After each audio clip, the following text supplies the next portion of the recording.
I've been sitting on this one for a while, and I apologize. I'm trying to do my best for all the requests. And I'm like a little bit of a crackhead. Pause. YouTube. Listen, drugs bad. Yes, all the 9 yards. Don't drugs, kids. Don't worry. I'm working on ways, like I said in my last video, motorcycle went by. I'm not sure. On ways to filter the reactions down to one thing. I think basically when I set up a Discord, like set up my own server, but I have one.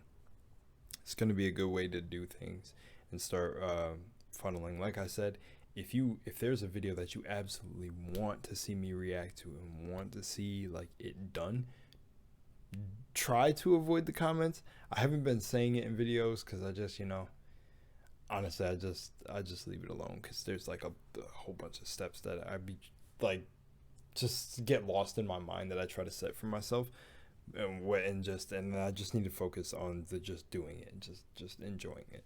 So I don't like to be too rigid, formal with how I do things. I like to just flow. But here it is. Welcome back, ladies and gentlemen. Sending out a lot of 40K's most insane and powerful weapons, part 1. Warhammer 40K. History lore by Luetin09. But to finish that last thought I was on, and then we can begin, is just like, if there's really a video you would like me, like, yo, you're like, bro, watch this, I think you'll find it interesting, best thing to do is either, I've kind of said this before, hit the most recent video, because comments, like my older videos are getting recommended to people, so now I'm getting comments on the older videos, but or send them through Instagram, Twitter, email. I love the people that send it through email. It's just like it's right in my face, and then it's like, okay, I can't miss this. This definitely wants to get done, but I kind of be feeling bad sometimes about the people that leave it in comments, and then I'm like finding little things through comments. But other than that, let's just start. Let me not be a sap over here. Look, if I miss videos, I'm sorry. But other than that, let's just continue.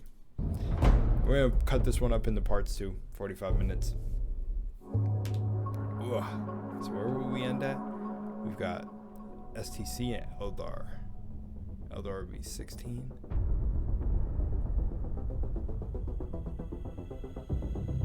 Chaos Corruption. 45 minutes, 4 parts, 10 each, with the last one kind of being some change. Nightbringer was broken beneath the heel of the Necron Empire, bound and humble. There's nothing that cannot accomplish. Never again revealed about any master. Never again. So we hear that theme. Whoa. Okay.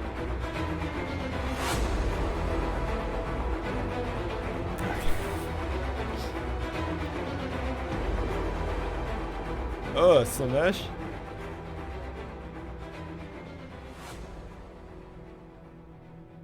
Slanesh always having some weird blood. Now, it's been a while since we did a list of things video, so it seemed very obvious to me we should create some devastation by delivering a video looking, of course, at some of the most insane weapons in 40k. How many choices are there? Is this... okay, wait. No. See, because here I go. I'm going to get it confused again, and then I'm going to get blasted in the comments. Nah, you guys are so nice in the comments. Like, the Warhammer 40k people are really cool. Is it an Imperial Knight or Imperial Dreadnought? And is this a Chaos? Is this a Khorne version of said? Let me just look it up. I don't want to get it wrong, man. Imperial Knight 40k. I don't want to get it wrong, man. Right in the beginning of the video, I can't start off wrong. I just started the other one off wrong. And said it is an Imperial Knight, I think. Yeah. I thought the Custodes were freaking Eldar. I guess I was wrong. Several. And I've tried to pick a mix of both the obvious, the interesting, and the contentious. And as always, this ended up being much longer than I thought, and this is why this will be part 1 of probably an ongoing series. That's crazy. This is part 1 of powerful weapons. So is the other one like an hour long, part 2? But Within the galaxy of 40K, the unending conflicts mean there is no shying away from weapons capable of annihilating entire planets. And very obviously there are more options than I can cover in one video. So as per usual, if you want me to follow this up, then you know what to do. Smash the likes as if it were the face of dawn and you're an angry iron warrior. Because as I always say, the better a video does, then the more of them that I'm going to make. And I definitely know that there's some of my other lists you guys want me to follow up on already. Either I'm not a fan of ranked lists in terms of just going from 10 to 1. So as with all of these, it's just a case of whatever I had a gut feeling of interest towards in terms of order. For the purposes of this video, I am considering a weapon to be anything that is simply destructive to an enemy, which I also interpret to mean as being powerfully advantageous to its user. So it doesn't have to be literally a physically offensive device, a handheld infantry weapon, or any kind of mechanical thing. The key element is that whatever it is, it enables destruction. I'll also note that for pretty obvious reasons, the Eldar and Necron tend to feature quite strongly when we're talking about crazy world-ending weaponry, but in this today I wanted to mix it up, which is why we're starting with one of the most rare weapons in the 40K verse, and one that has always captured my imagination the most because of its rarity and connection to the mysterious AI of humanity's golden age, who have on occasion been found to still exist, albeit usually lost, damaged, or fragmented across the vast space of the galaxy in the 41st millennium. There are several instances where we have seen Dark Age AI unleash their firepower, and when they have done so, they can control seemingly almost any device owned by the Imperium remotely, and use weapons that are so powerful they simply collapse void shields, tearing ships of the Imperium apart like a children's toy. Now, Arch Mechanicus are the starships of the Mechanicus, surprisingly, and as such they Hey, some children's toys are hard to tear apart. You ever try to take a Lego brick and break it in half with your... Try to break a Lego in half? I'm sorry, you're not doing that. You're not doing that. Often contain... Legos are for kids, right? And now Legos are for adults too. I love me some Legos. I haven't played with them in a while, but... Technology far in advance of other Imperial ships. They're like gigantic factorums. They're absolutely massive ships in size comparative to most other vessels. Although again, this is somewhat vaguely defined, because an Arch Mechanicus will contain a hive's worth of manufactorums, refineries, power plants, laboratories, testing ranges, chemical vats, gene bays. They'll also be led by an exploratory of the Mechanicus with the singular goal of locating fully operational and complete STCs, and that is a standard template construct. It's worth noting also as an... And it's funny that I went on to this video after the one I just watched a part of with the Adeptus Custodes, because he talked about STCs. Side that when we speak about STC, this is never usually clarified, but an STC is still somewhat vague just in its definition as well, because from what we know, an STC refers to something akin to a dark age of technology AI, coupled with what would be a constructor element. That is a creepy image. And this is what would enable these ancient zenith pieces of human technology to create almost anything imaginable, from world-ending weapons to vaccines able to cure any and all diseases for mankind. But the dark comedy of this search by the Mechanicus is, of course, the fact that it is Arch Mechanicus themselves which actually appear to be, in fact, the STC that they are searching for. As we learned from the Forges of Mars series, this is the speculation of Archmagos Kotov, who realized by his interactions with the ship's machine spirit that it actually appears to be an intact STC and is just hidden as part of the ship. That in fact, the machine spirit and potentially other machine spirits have AI hidden within them, which has long been something of a contentious speculation. But it's simply that when it comes to the machine spirit, that ability to connect in with it and understand it is just so far outside of the reach of the Mechanicus. That makes sense. No, that makes so much sense though. That's so cool. Like, I understand that fully because of like they don't have the ability to connect with the AI at that level. So that's actually this very interesting prospect another aside here, that AI may actually exist within the Imperium. They're just unable to really be aware or understand how that works or even interact with it because they're operating on a whole other level. So that's a kind of real curiosity.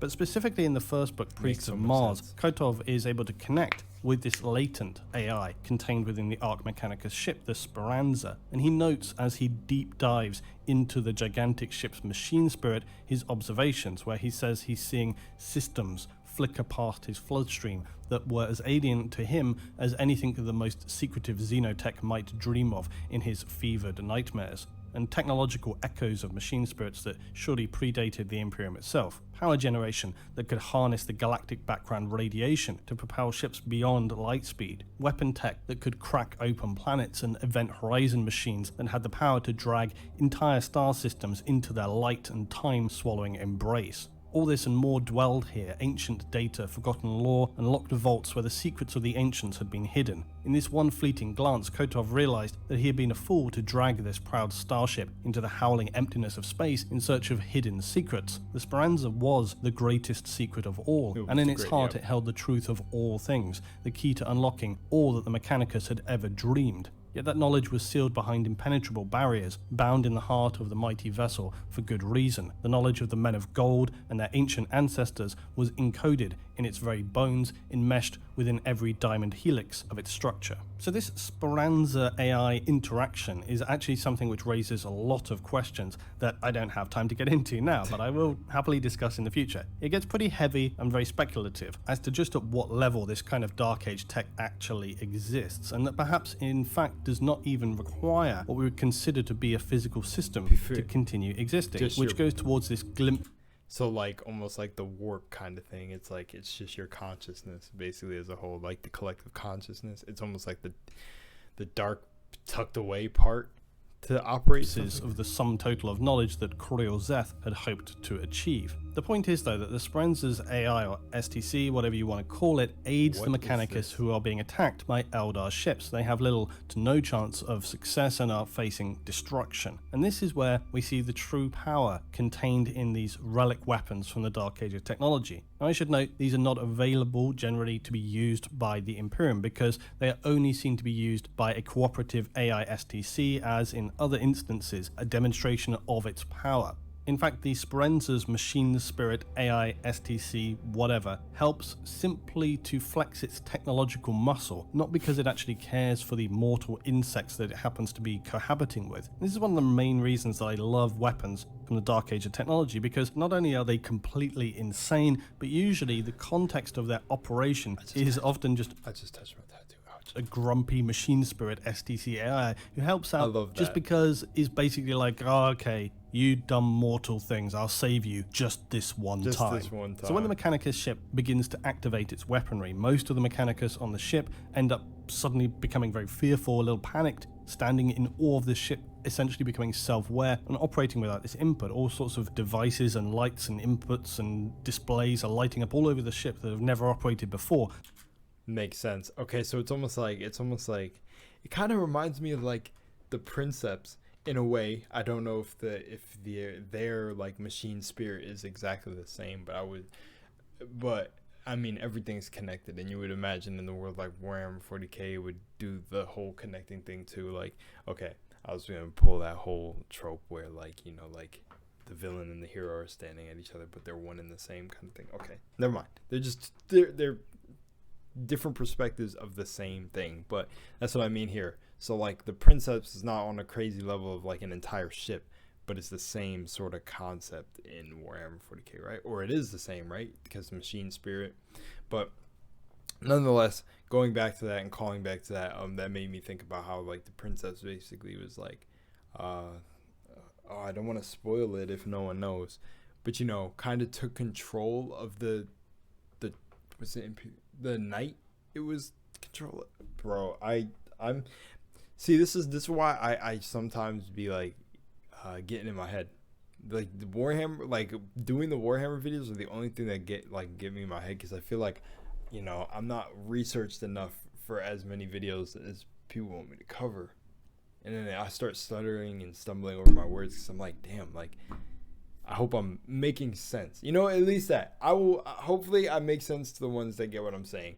Princeps, I'm pretty sure in Hell's Reach, pushed past their limit. They were like breaking down, and they was in there like this guy, looking like this guy, pressing buttons, being like, wait, we can't push forward. Like the Princeps has to rest. Like this is going to be our last, you know, push forward. And then like the Princeps, I don't remember if it was the guy who kind of like gave the command to push forward, or the Princeps kind of took control of the Knight, the Imperial Knight, and pushed forward on that orc force.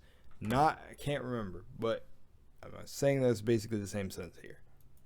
The Mechanicus are freaking out because they don't know what the hell is going on. When the Imperial ships supporting the Arch Mechanicus finally have their vessels converge on the Eldar, they open fire. But it is the Speranza that demonstrates the true power of the Dark Age of technology. Gigantic gun tubes rise out of the superstructure either side of the Mechanicus vessel that had never seen before on heavy rail systems. The power systems being displayed to the crew are beyond anything they're even able to comprehend or have seen since the unification or prior to. And it's kind of like a, where the hell were you hiding this? Twisting arcs of energy are wrapped around the gun barrels. The Speranza opens fire without any notification or warning to the Mechanicus crew, and a silent pulse is directed at the Eldar ship at the speed of light. However, even this was not enough to seemingly catch the Eldar vessel, which is able to navigate away slightly, and it instead hits their stern. And here a miniature black hole appears at that pointed target and begins dragging the Eldar ship into its destructive gravity swell. The Eldar vessel unable to escape, and its fate then compounded by a secondary temporal effect that is unfathomable to the Mechanicus observing all of this play out.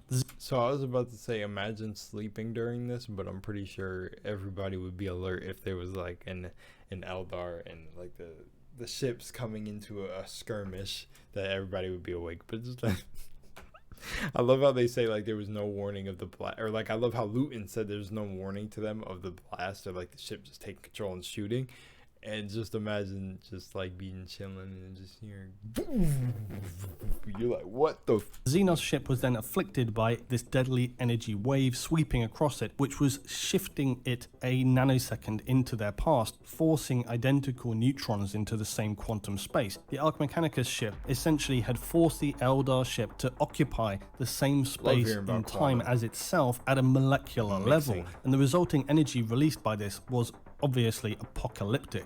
The Eldar vessel would explode as if from within, whilst ghostly images of itself appeared to flicker like an overlaid image, blue flames spewing from the psychic wraithbone as the vessel tries to somehow tear itself away and out of these incomprehensible forces. Its strange distorted appearance came back into a solid view again, trying to rip itself away. Other Imperial vessels are then firing upon the Eldar ship, and finally it collapses in on itself in what was described as a cannibalistic storm of self-immolation. It was very difficult within all of this carnage for the Imperials to tell whether the Eldar ship had survived or not, despite enduring this devastating display of just what humanity had once been capable of. Had they been able to remain in full control of the ship's firepower and hit the Eldar ship directly, it seems that there's no doubt it would have caused certain destruction. But it's clear enough. Yeah, imagine just firing those for fun on your enemies. Based on this and other references, humans from the Dark Age of technology had access to power far beyond the comprehension of those in the current Imperium. We know they had experimented with and built a ship capable of traveling through time, as well as apparently using this knowledge to create weapons that seemingly were able to harness the ability to use the power of dark energy to in fact fire black holes and temporal energy waves at their enemy, which might sound crazy enough, except that this brings us nicely to our next weapon.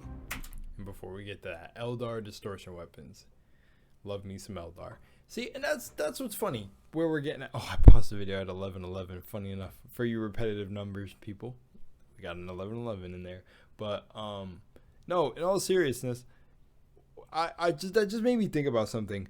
What is with ancient technology and just being lost, bro? Like once upon a time, the power we were able to harness. Are we not able to do it anymore?